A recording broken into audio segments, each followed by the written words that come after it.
Welcome to Blue Talks.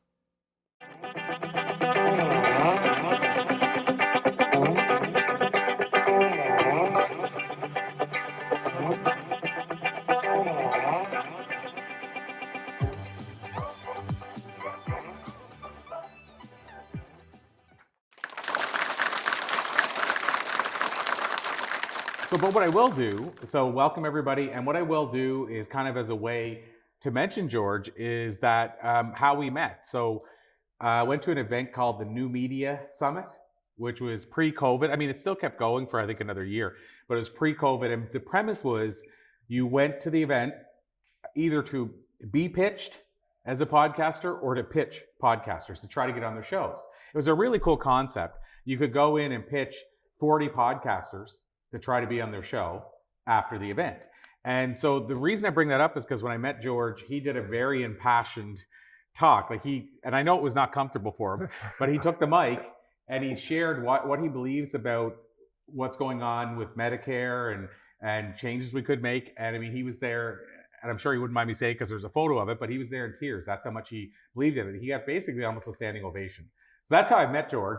As you said, the picture there, I remember that was George there. Yeah. And and I mean, I really thought it was important that we share the message that he wants to share today. So I don't want to use up any more time. I just wanted to explain that's how I met George originally. And then we've known each other since. And he's actually written a chapter in our Blue Talks book as well. But George, let's just jump right in and maybe start there and tell us why you're passionate about what you're passionate about, and maybe even talk a little bit about where you're spending your time these days. I guess I'll start back by saying that my passion has basically been to make a difference. And so when I was young, I thought there was one way to make a difference. And then as I grow older, I find there's another way to make a difference. And that passion is crystallized into the idea that I want to help people have choice in the healthcare that they choose. I don't want people to choose healthcare out of fear. I want them to choose it because they think it's what it is best for them, what they understand has been the best for them, what culturally is best for them, not what other people are telling them is best for them. And so that's where I'm at now. I think that talking to a younger audience, because my generation has failed as far as I'm concerned, but talking to a younger audience, hopefully you guys will pick up the baton and you'll run with it and maybe take some of the ideas that I share and maybe be able to make them into reality for yourself and for your own loved ones. So let me go back a step then, George. So you mentioned that's what you're passionate about. So what from your background makes you passionate about that? Like, where's your knowledge coming from? Where's your perspective coming from on why you think we need to do things differently? Well, when I was a kid, I had migraine and really severe headaches. When I would go to college, if I just walked from the dorm to a class and the sun was out bright, I would get a headache from it. That had been my life. I didn't think there was a reason for it.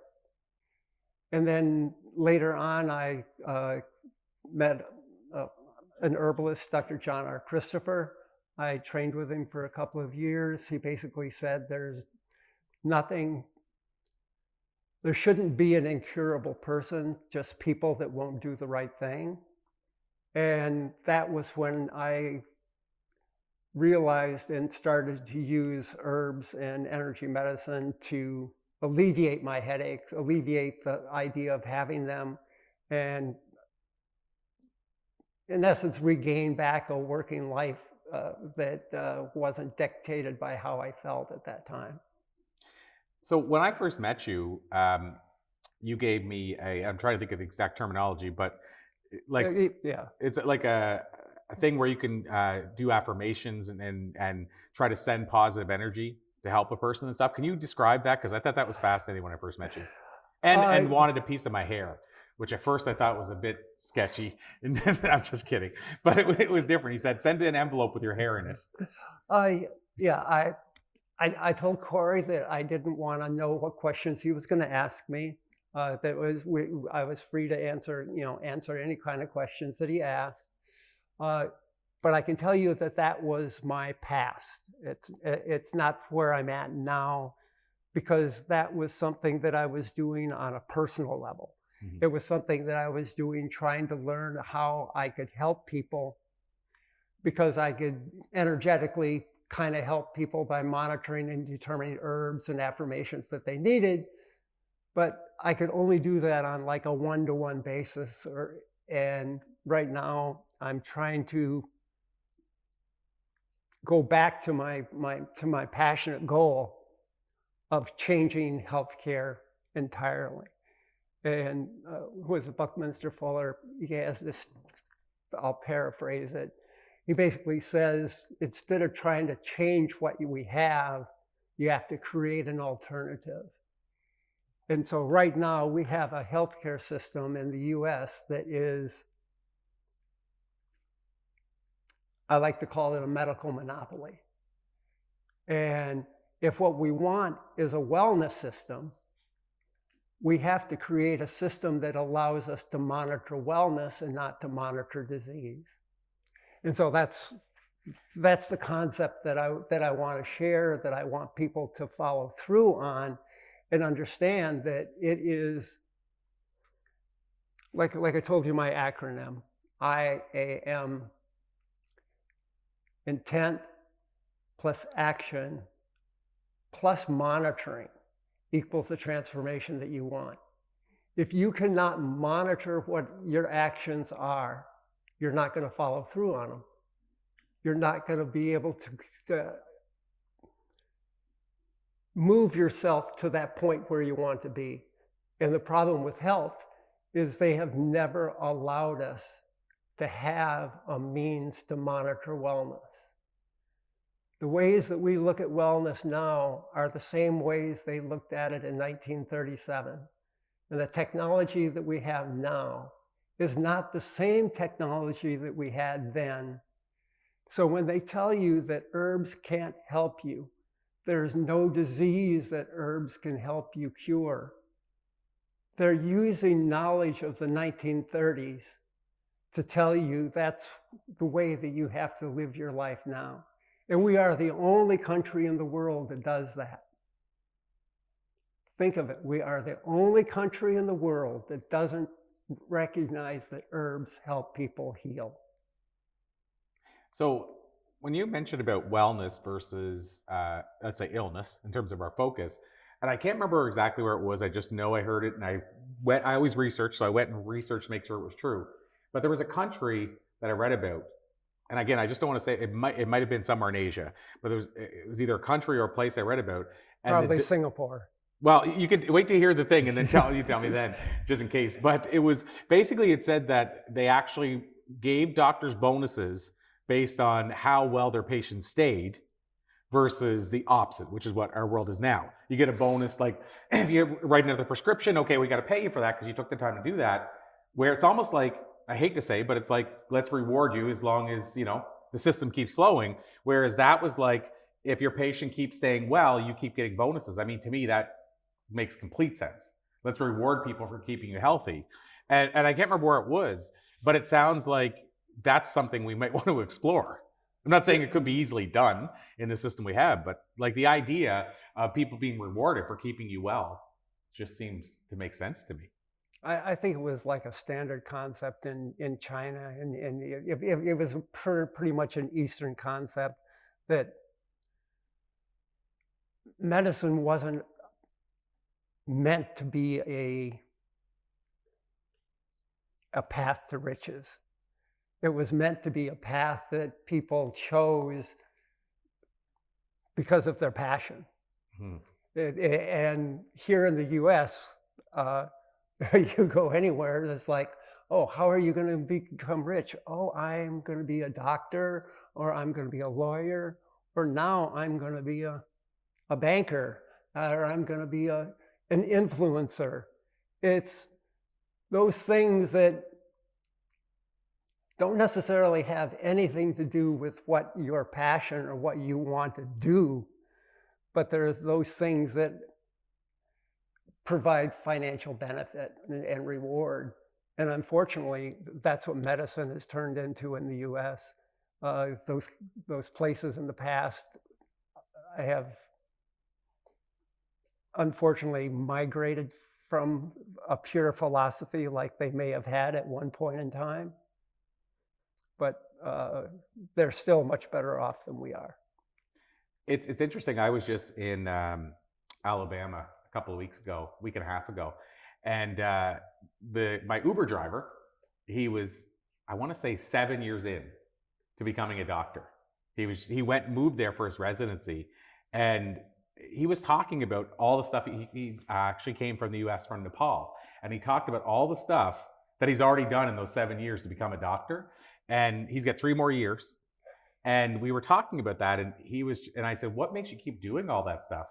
And he said, "It's my passion. I can't imagine doing anything else." And as we got talking through the conversation, I realized that this is all, he doesn't care about the money. It's like, and he talked about the stuff you have to do as a doctor, like how many hours you have to work. And he said a lot of doctors he knows are taking medication because they're constantly working, no breaks. He said part of the thing is you have to, in part of your training, work like 28 hours to understand what that's like. It just seems like a weird thing to be training for, as far as like having to test that out while you're working on people. But my point of this whole thing is I can tell that he is like, everything in his soul is, I want to help people be better and well. And so we talked about that, and he said, "Yeah," he goes, "I think it's unfortunate," because he said, "I have talked to some doctors where I can tell that piece of them is long gone now."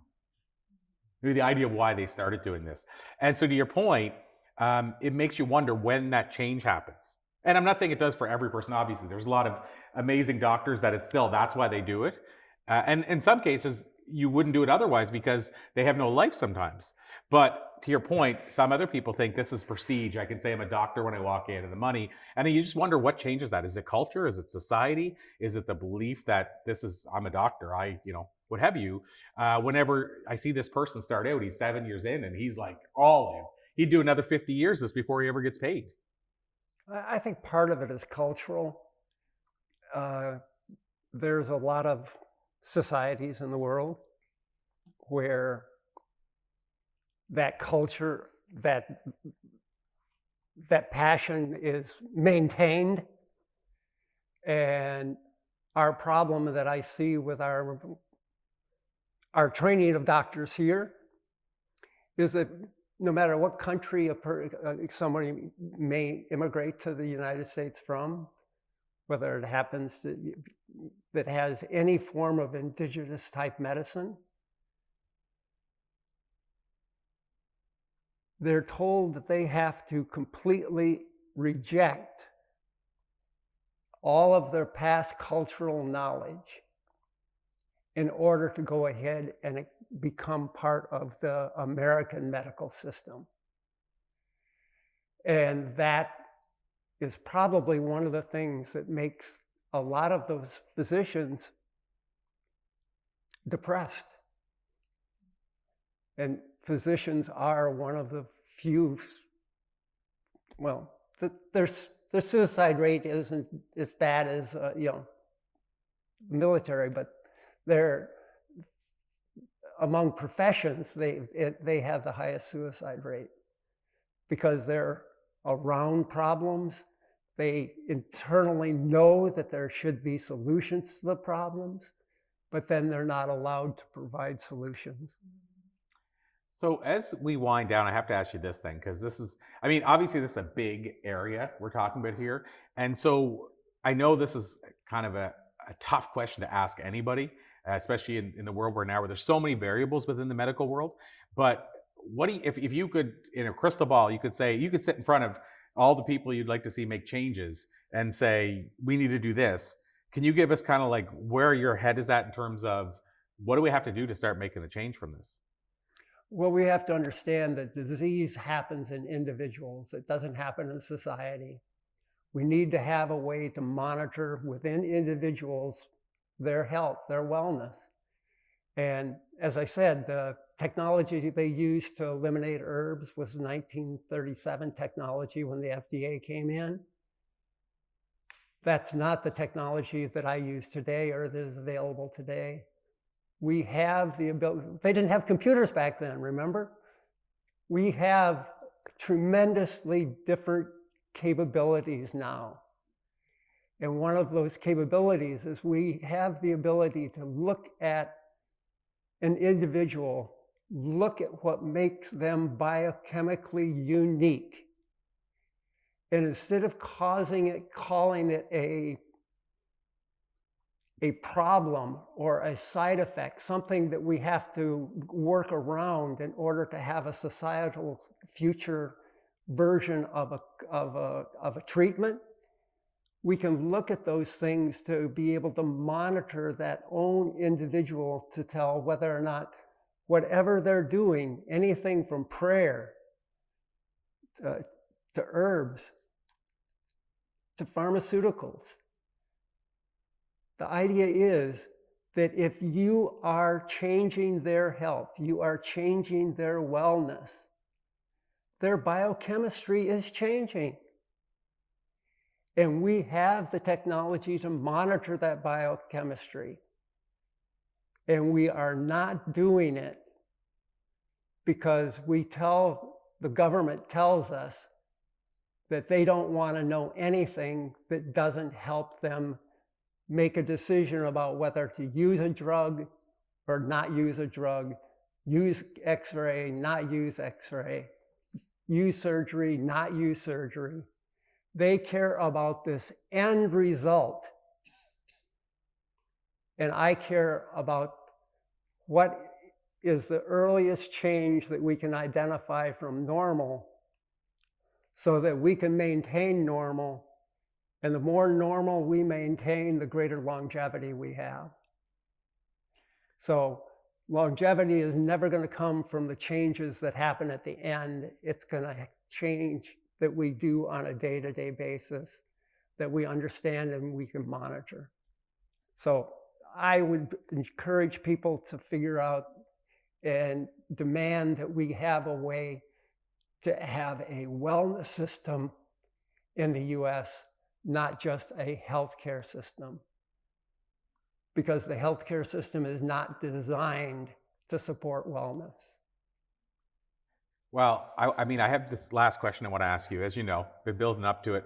But before I go there, I'll just say one thing. What you just said, George, one of the things that I find fascinating that I was witnessing recently is I was doing pitches for media, and I wanted to talk about, and you guys heard me talk about this earlier today, vitamin P. You know, this idea that if we live on purpose, if we find meaning in our life, we can live longer, we can be happier, and probably it'll ultimately help with our wellness in a lot of ways. And it's interesting, when I was approaching certain media, they're like, oh, well, we can't bring you to talk about that because you're not a doctor. I said, but I've interviewed 7,500 thought leaders. I've done a bigger research project than some universities, and I've witnessed it all, and it's all documented. And not only that, and then I would cite, like Viktor Frankl's Man's Search for Meaning. He is a doctor, and he proved this. The Blue Zones, National Geographic paid for this study. My point is, I could back all that up, but the idea was, yeah, but you can't prove that being passionate or purpose helps your wellness at all. But to my point is, we're still struggling with that thing that we can't even open up to accepting that's possible. The other one is, my mother was diagnosed with cervical cancer, and the medical doctor, and I share this story often, but he wrote a prescription, and he folded up a piece of paper, handed it to her. She didn't know what it said. We got it to the car, and she opened up the prescription. Now, this is a prescription pad, and it said, don't watch or read the news. My mother asked him a few months later, what did that mean? And he said, my experience is those that don't watch and read the news every day and see the negativity around it have a better chance battling cancer. I was telling the story one time to a doctor, and he said, he can lose his license for saying that. Like, again, so my point of what you're saying is, that's a weird situation where we can't say, if you don't bring negativity into your life, you may feel better. He didn't say she'd be cured. He just said, I found they have a better experience. And my point of that, to what you're saying, George, is it is sad that we can't even start exploring those ideas. Like, if you don't trust me, why did they do a study around purpose? Like, meaning do a study specifically the idea of, let's do a test study with 50 people and 50 other people and see if they're healthier. Now, it's not for me to go down this rabbit hole, but I hate to say there's no money in finding out the purpose helps you with your health. I'll just leave it at that. But I mean, so my point is, I get the struggle with that. Like, how do we make that change? So that leads me up to my final question, which is the time machine question, which you know. But you can build it around, if you want, around wellness. But knowing what you know now and what you've learned in the years since, if you could go back and talk to a younger George and give him some life advice, and again, this can be around wellness if you want, but what would do you think, tell younger George? Because I've heard this question before, I've thought about it, and I've listened to what other people have said, and I just had a different perspective. I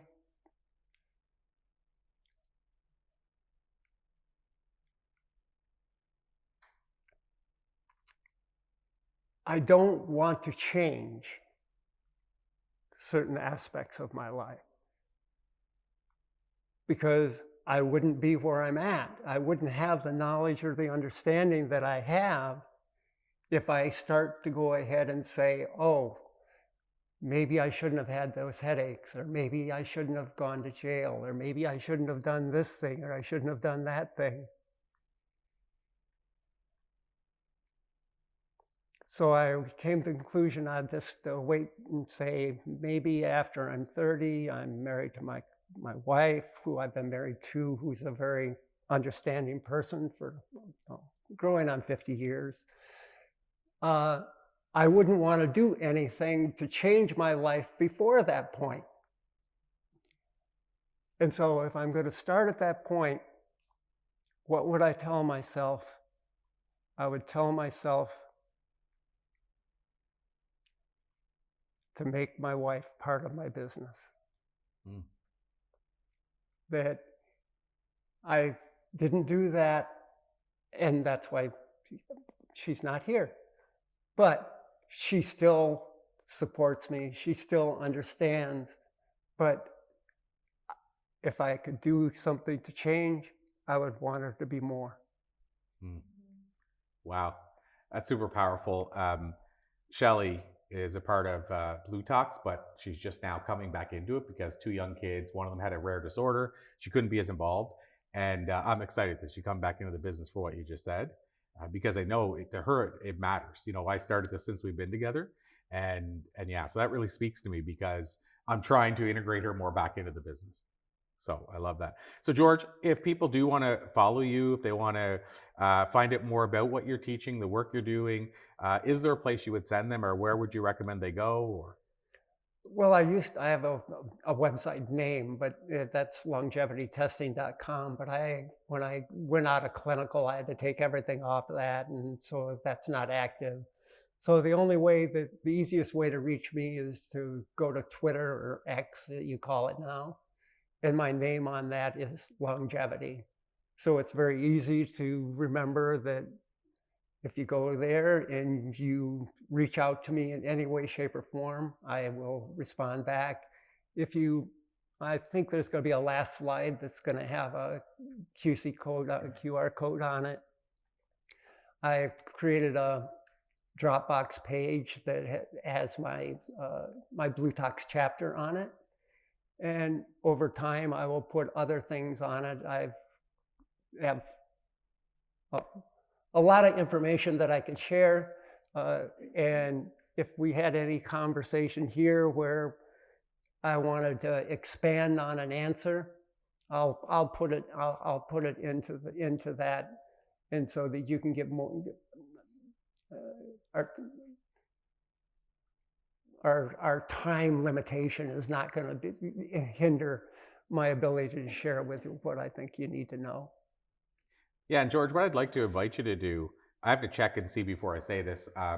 With Blue Talks, we have an ongoing virtual live event. I think you've been a part of it before, but it's called Amplify Your Message. And it's ongoing, and we just sent out a link, so I'll send it to you in case. But it's a 45-minute interview with Laura Lake, and usually a co-host. And so I might invite you to, I'll send you the link to jump on there also and do a longer interview. And then you can even take clips to put on your website. And what I'll tell Laura is to start with the question of, tell us about jail. Because you dropped that in there, just like glossed over it. And there's a whole story behind there. We don't have time for today, but this is the teaser for people to learn more about that, because it is an amazing story. So thank you so much, George. It's been an absolute pleasure. And like I said, let's call it a to be continued. Okay. Awesome. Thank you so much.